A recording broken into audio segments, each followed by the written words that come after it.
Yesterday I was in a conference. I told them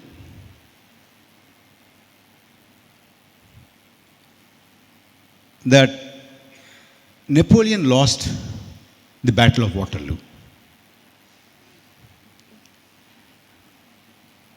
Dr. Noon, in 1815. He died, and the anecdote is that he came to life again after so many years. Then he went to the United States, met the President of the United States, and said, "Look, if I had a strong army like you have, a strong navy like you have, and a strong air force like you have, and so many nuclear warheads like you have, I would not have lost the Battle of Waterloo."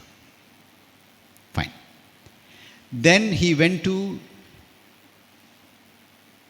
Russia, met Putin, and said, "Look, if I had the kind of control that you have over your society and the media,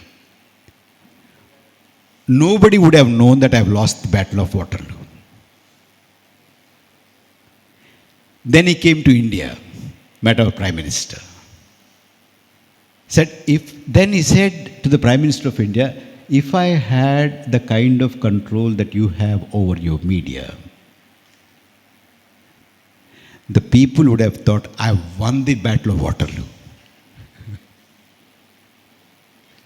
Now today the government wants us to believe that they have won the election. On the contrary, they have lost the election. From their majority on their own, today they are dependent on mainly two regional parties, one from Andhra Pradesh, my home state, and the other one is from Bihar, JDU. And what we must understand is, although in 2014 also that was an NDA government, 19 also there was an NDA alliance, for only very few days it was described as NDA government. And for some time, for some days, maybe some weeks, it used to be referred to as BJP government. And slowly what happened? They started describing that as Modi government. So NDA is gone, BJP is gone, it is Modi government. Ab ki baar, Modi Sarkar. Something like that. This time, forget about NDA, forget about BJP, it was Modi guarantee. When Modi guarantee was rejected, they did not get even 270, to forget about 370, 303 and all that. What is it other than a round defeat?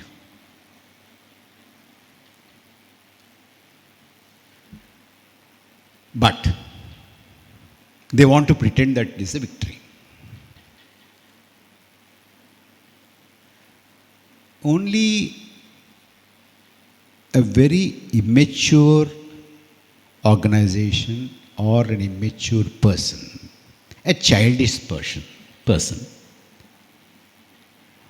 would try to pretend that a defeat is a victory.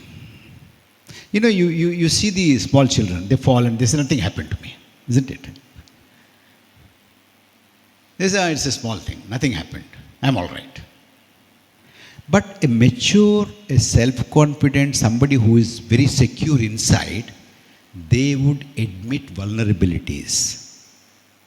They would acknowledge limitations and act according to the limitations and vulnerabilities and weaknesses. That shows the inner strength of a person, isn't it, ma'am? So here, now you can understand what this is. So today you have a government which is trying to pretend that it is strong, although they are dependent on two political parties mainly.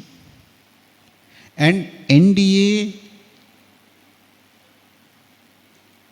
if you look at it closely, there is not a single party which is an ideological ally of the BJP or Mr. Modi. They are the allies which are contextual allies, which are transactional allies, which are realpolitik allies. Some people even would say they are opportunistic allies. So as long as there is a give and take, they are there. They will be there. Because there is no, I know very well that there is no love lost between Nitish Kumar and Mr. Modi, or Mr. Chandrababu Naidu and Mr. Modi, because they have, both of them have been in and out of NDA.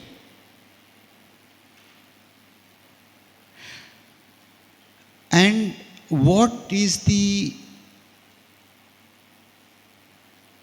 mental makeup of the Prime Minister?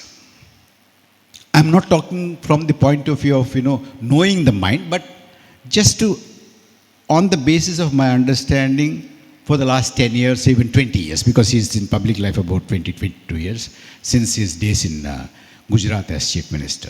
From Gandhinagar to New Delhi, the person had never run a coalition government.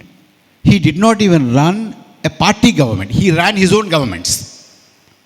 He did not have to report to a party boss or a party president or a committee or an organization structure, nothing. He ran the way he wanted to run. Everybody else was a marginal player. Gandhinagar to New Delhi so far. Now today, to expect Mr. Narendra Modi to become like Mr. Vajpayee, build a consensus, talk to them, consult with them, give and take. What do you want? What can I do? What can you give me? I don't think that is really practical. I said somewhere that Mr. Modi has always been a wolf in wolf's clothing. He suddenly cannot become a wolf in sheep's clothing. It's not possible.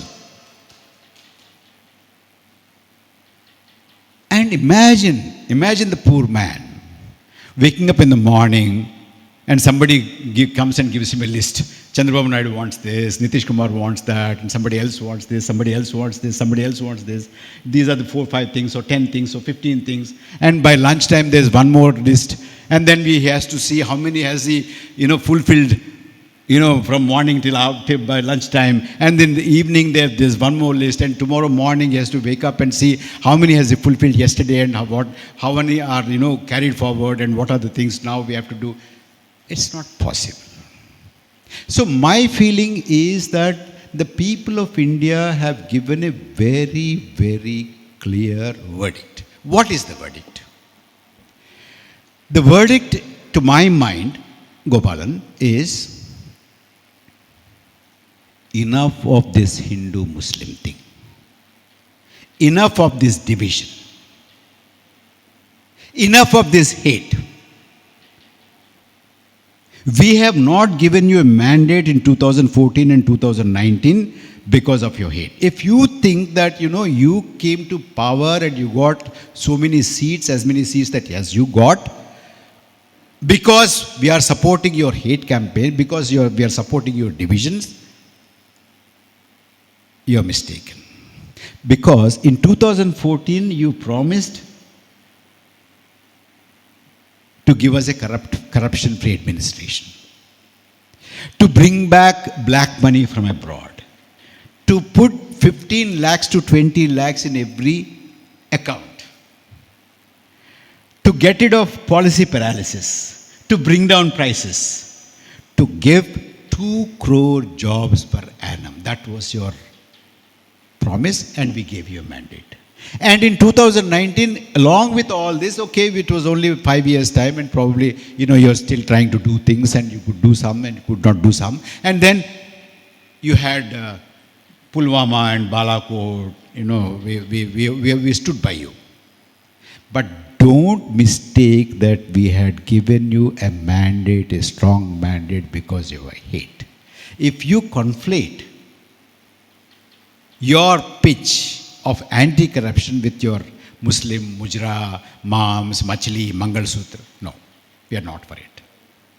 That is the very, very clear signal and writing on the wall and the message that comes out of the EVMs, of the ballot boxes. That is the message. And today, if the government and the leadership do not understand and read the writing on the wall, look, this is not what we want.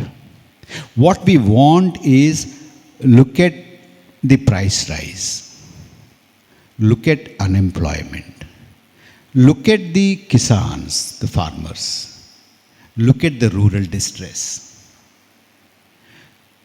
look at the small businesses, look at the middle class, the lower middle class, look at the young people, look at their skills. This is what we want you to look at, not Hindu Muslim, not Mujra, not Machli, not Mams, not these things. That is the very, very clear message which is there in this verdict 2024. If we have to decode, as Akhila said that we have to decode, if at all we have to decode, this is the decoding. The code is in the EVMs. Look, don't take that route, take this route. Now, if I have to tell you figuratively, the Modi government was straying slowly and slowly, going far away from the core constitutional values. 2014, the people held this government by the scruff of their neck and pulled it back and said, don't go that way. Come back to democracy, come back to secularism, come back to tolerance, come back to our economy, come back to jobs, come back to prices. This is the message which is embedded in this particular verdict.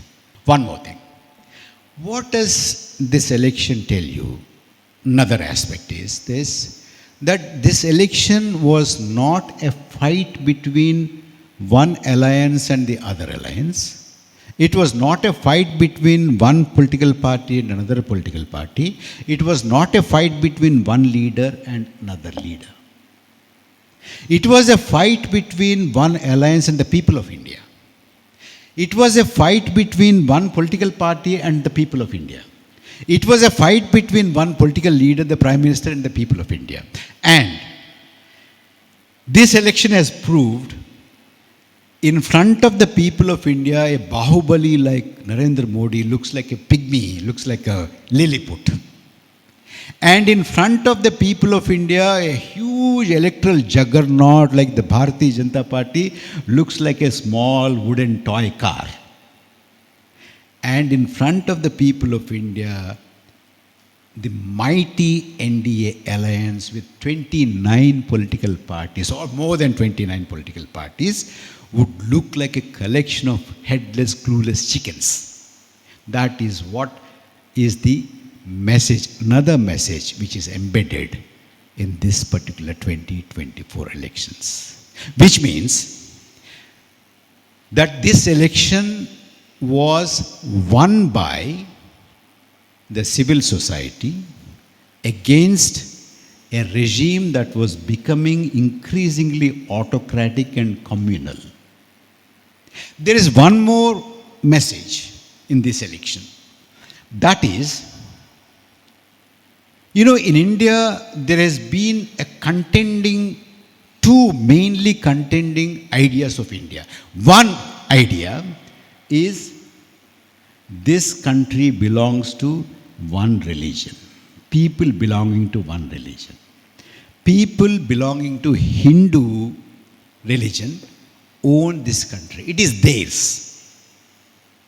Another concept, another idea of India is that this country belongs to everybody, be it Hindu, Muslim, Sikh, Christian, Jew, Jain, Buddha, Buddhist, whatever. Which means that Indian citizenship is not predicated on caste or creed or religion or language or region. That is the Republican idea. Sometimes you need to identify the best qualities in your adversary. They are highly motivated, they are disciplined, they are dedicated, they are capable of putting in long, hard work, long hours, long years, and they don't expect immediate results. They don't expect short-term results. They don't expect, one victory every 5 years. No. They can wait. They can wait for 1 year, 2 years, 5 years, 10 years, 15 years, 20 years. They've been waiting for 100 years. They waited. And they slowly they worked on the civil society and proved that political outcomes are the outcomes of civil society transformation, not the other way around, mainly. So that is another coded message which is there in the process that we have seen now. Now, my appeal to you is to think about the following question. That is the question that worries me. That is the question that makes me awake in the nights, keeps me awake in the nights. That is, when communal idea of India has a dedicated army working day in and day out for years, decades, and even centuries. Where is the army in the defense of Republican ideas, ideals of tolerance, ideals of diversity, ideals of secularism, ideals of democracy? Where is that army? I want you to think about it. And I also want you to ponder over this. Is republic, democracy, secularism, liberal values, diversity, tolerance, are they safe against the onslaught of this communal army if a defending army is not ready and a defending army is not prepared, a defending army is not drilled, a defending army is not mobilized? Is there a possibility? I want all of you to think about it, and if possible, Rajeshwari, work on this. That is another message that is encoded in this verdict 2024. Lastly,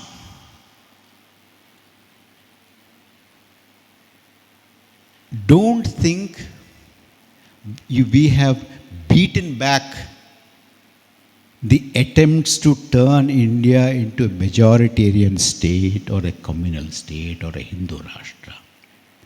Don't think the challenge is over. We have just begun to turn the corner. But if you relax, it will come back with even more virulence. My friend Sudhira reminds me of Albert Camus' The Plague, La Peste, in which the doctor doesn't celebrate the dying of the virus because he says the virus never dies. The virus lives, goes on living. It may live in your kitchen sink, it may live in your almirah, it may live in your cot, it may live in your sofa, it may live in your small places in the fridge or behind the fridge. It can wait. The strength of virus is that it can wait. It can wait for 1 year, 2 years, 5 years, 10 years, 15 years, 20 years, 100 years also. Once your defenses are weak, they come down, it strikes back. So next year is the 100th anniversary of that viral idea of turning India into communal state, turning India into a Hindu Rashtra. Beware. The fight is not over. Don't rest on your oars. Keep rowing. Keep going. Keep fighting. Prepare an army. Thank you.